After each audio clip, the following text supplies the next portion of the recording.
नमस्कार मित्रांनो, श्री स्वामी समर्थ. स्वामी कृपेने तुमच्या सगळ्या इच्छा पूर्ण होवोत हीच स्वामींचरणी प्रार्थना. ज्या घरात गुरुवारच्या दिवशी ही दोन कामे केली जातात ते लोक धनश्रीमंत होतात. त्या कुटुंबाची रात्रंदिवस प्रगती होत जाते. पैशांसंबंधित अडचणी दूर होतात. माता लक्ष्मीची अखंड कृपा तुमच्या कुटुंबावर राहते. तर कोणती आहेत ही दोन कामे व त्यासोबतच आपण अतिशय साधे सोपे आणि अचूक उपाय सुद्धा आजच्या व्हिडिओमध्ये पाहणार आहोत. यासाठी तुम्हाला कोणतीही पूजा पाठ व्रतवैकली अनुष्ठान करण्याची गरज नाही. तुम्ही हे उपाय प्रत्येक गुरुवारी करू शकता. यामुळे तुमचा बृहस्पती ग्रह हा मजबूत होतो. पण त्याआधी तुमची ही श्री स्वामी समर्थ महाराजांवर श्रद्धा असेल तर व्हिडिओला मनापासून एक लाईक नक्की करा आणि कॉमेंट बॉक्स मध्ये श्री स्वामी समर्थ लिहायला विसरू नका. चॅनेल सबस्क्राईब करा. हे उपाय प्रत्येक गुरुवारी केल्यामुळे आपला गुरुग्रह मजबूत होतो. बृहस्पती देवांचा वार हा गुरुवार असल्यामुळे गुरुवारी केलेले जे उपाय असतात त्यांच्यामुळे आपल्या सर्व मनोकामना पूर्ण होतात.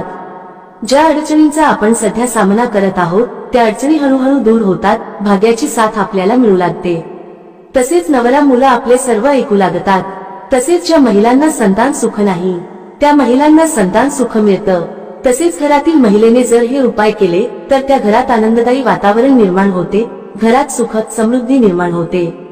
एक यातील पहिला उपाय म्हणजे यासाठी तुम्हाला एक वाटीभर तांदूळ घ्यायचे आहेत आणि या वाटीभर तांदूळामध्ये तुम्हाला थोडेसे पाणी आणि थोडीशी हळद टाकून हे तांदूळ पिवळे करून घ्यायचे आहेत. आणि हे वाटीभर तांदूळ तुम्हाला तुमच्या घराच्या आसपास किंवा घराजवळ जिथे पक्षी येतात किंवा तुमच्या गॅलरीमध्ये किंवा घराच्या छतावरती तुम्हाला हे वाटीभर तांदूळ पक्ष्यांसाठी ठेवायचे आहेत. गुरुवारी सकाळी तुम्हाला हा उपाय करायचा आहे. यामुळे काय होतं तर जे पक्षी असतात तर ते पक्षी पिवळे तांदूळ खातात. आपल्याकडून नकळतपणे गुरुवारच्या दिवशी अन्नदान हे होत राहत. त्यामुळे आपल्या कुंडीतील गुरुग्रह हा मजबूत होतो.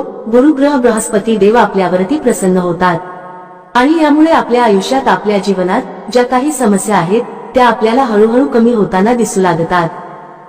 दुसरा उपाय म्हणजे गुरुवारच्या दिवशी तुम्हाला तुमच्या जेवणामध्ये पिवळ्या पदार्थांचा समावेश करायचा आहे. जसे की हरभऱ्याची डाळ असेल, बेसन असेल, त्यापासून आपल्याला जी काही भाजी बनवायची असेल तर ती बनवायची आहे किंवा पिवळ्या रंगाच्या फळांचा आपल्या आहारामध्ये समावेश करायचा आहे. जसे की केळी असतील, संत्री असतील. म्हणजेच गुरुवारच्या दिवशी आपण जास्तीत जास्त पिवळ्या रंगाच्या पदार्थांचे आपल्या आहारामध्ये समावेश करायचा आहे व त्याचे सेवन करायचे आहे. या उपायाने देखील आपला गुरुग्रह मजबूत होतो. तसेच गुरुवारच्या दिवशी जर तुम्हाला शक्य झाले तर पिवळ्या रंगाचे वस्त्र देखील परिधान तुम्ही करू शकता. ज्योतिषशास्त्रानुसार हे उपाय सिद्ध उपाय मानले गेले आहेत. कारण प्रत्येक दिवसाचं वेगळं असं महत्व आहे.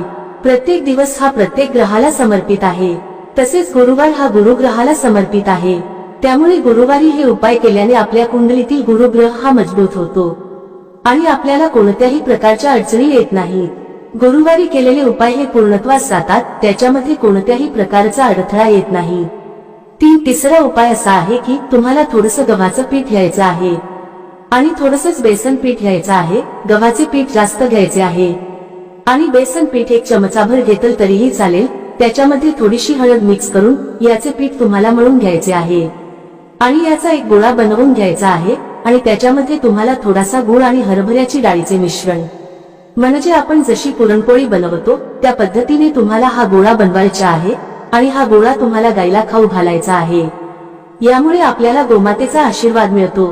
तुम्हाला तर माहितीच आहे की गोमातेच्या शरीरात 33 कोटी देवांचा वास असतो. त्यामुळे गुरुवारी जर तुम्ही असे पीठ गायला खाऊ घातले तर त्याचे खूपच असे पुण्यफळ आपल्याला प्राप्त होते. हळूहळू आपली प्रगती होत जाते आणि हे आपल्या लक्षात सुद्धा येत नाही की आपले आता चांगले बदल घडू लागले आहेत. तसेच ज्यांचा विवाह होण्यास अडथळा निर्माण होत आहे त्यांचा या उपायाने लवकरात लवकर विवाह होण्यास मदत होईल. विवाह योग लवकर जुळून येईल. चौथा उपाय असा आहे की गुरुवारच्या दिवशी तुम्हाला आंघोळीच्या पाण्यामध्ये चिमूटभर हळद टाकायची आहे आणि या पाण्याने तुम्हाला आंघोळ करायची आहे. तसेच घरातील ज्या ज्येष्ठ व्यक्ती आहेत किंवा तुम्ही ज्यांना गुरु मानता त्यांना तुम्हाला गुरुवारच्या दिवशी आवर्जून नमस्कार करायचा आहे. त्यांचे आशीर्वाद तुम्हाला घ्यायचे आहेत. यामुळे तुमच्या कुंडलीतील गुरुग्रह मजबूत होतो. तसेच घरातील महिलेने गुरुवारच्या दिवशी आपले केस कधीही धुवू नयेत. गुरुवारच्या दिवशी केस धुतल्याने आपला गुरुग्रह हा कमकुवत होतो. त्यामुळे गुरुवारच्या दिवशी केस कधीही धुवू नयेत. जर तुम्हाला खरोखरच गुरुवारच्या दिवशी केस धुणे आवश्यक असेल तर तुम्ही आंघोळीच्या पाण्यामध्ये थोडेसे कच्चे दूध टाकून आपले केस धुवू शकता.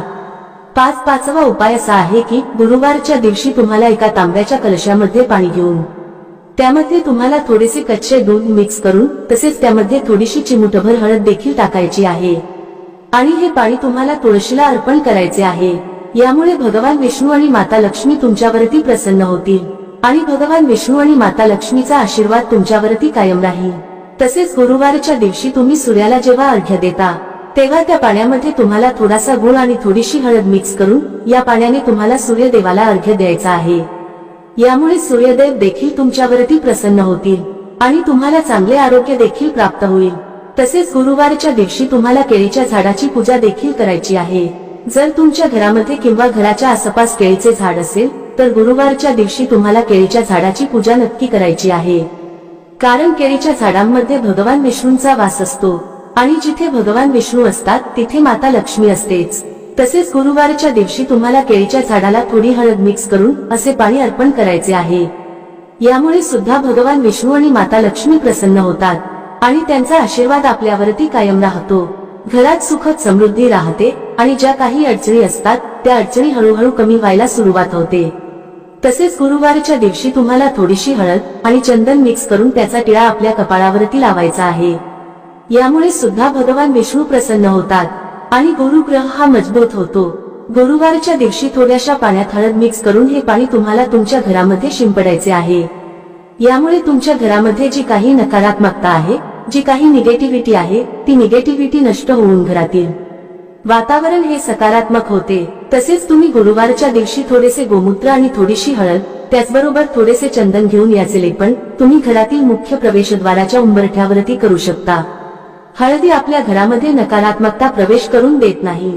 त्याचबरोबर हळद ही माता लक्ष्मीला देखील आकर्षित करते आणि माता लक्ष्मीचा आपल्या घरामध्ये प्रवेश होतो आणि त्यामुळे घरामध्ये सुखद समृद्धी नांदते.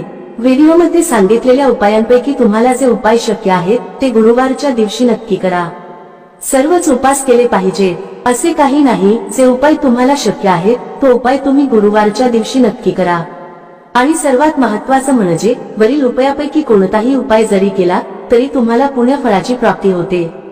तसेच ते सर्व उपाय केल्यामुळे आपल्याला पुण्यफळाची प्राप्ती होते आणि आपल्या सर्व अडचणी हळूहळू दूर होतात. तरीही तुम्हाला सर्वच उपाय करणे शक्य नसेल तर सर्वात अगोदर जो उपाय सांगितलेला आहे, पिवळे तांदूळ घेऊन ते पक्ष्यांना खाऊ घालणे, तर यामुळे मुक्या जीवांना तुम्हाला खाऊ घालण्याचे पुण्य पदरात पडेल आणि तुमच्या घरातील ज्या काही समस्या आहेत, ज्या काही अडचणी आहेत त्या हळूहळू नक्की दूर होतील. घराची प्रगती होईल, घरात समृद्धी येईल, मुलांची प्रगती होईल, आपल्या पतीचे प्रगती होईल. या सेवा महिलांनी केला तर चांगलंच आहे, पण जर पुरुषांनीही केल्या तरी सुद्धा काहीही हरकत नाही. जर तुम्हाला हा माहितीपूर्ण व्हिडिओ उपयुक्त वाटला असेल तर व्हिडिओला एक लाईक नक्की करा आणि कॉमेंट बॉक्स मध्ये श्री स्वामी समर्थ नक्की लिहा. चॅनेल सबस्क्राईब करा. धन्यवाद. श्री स्वामी समर्थ.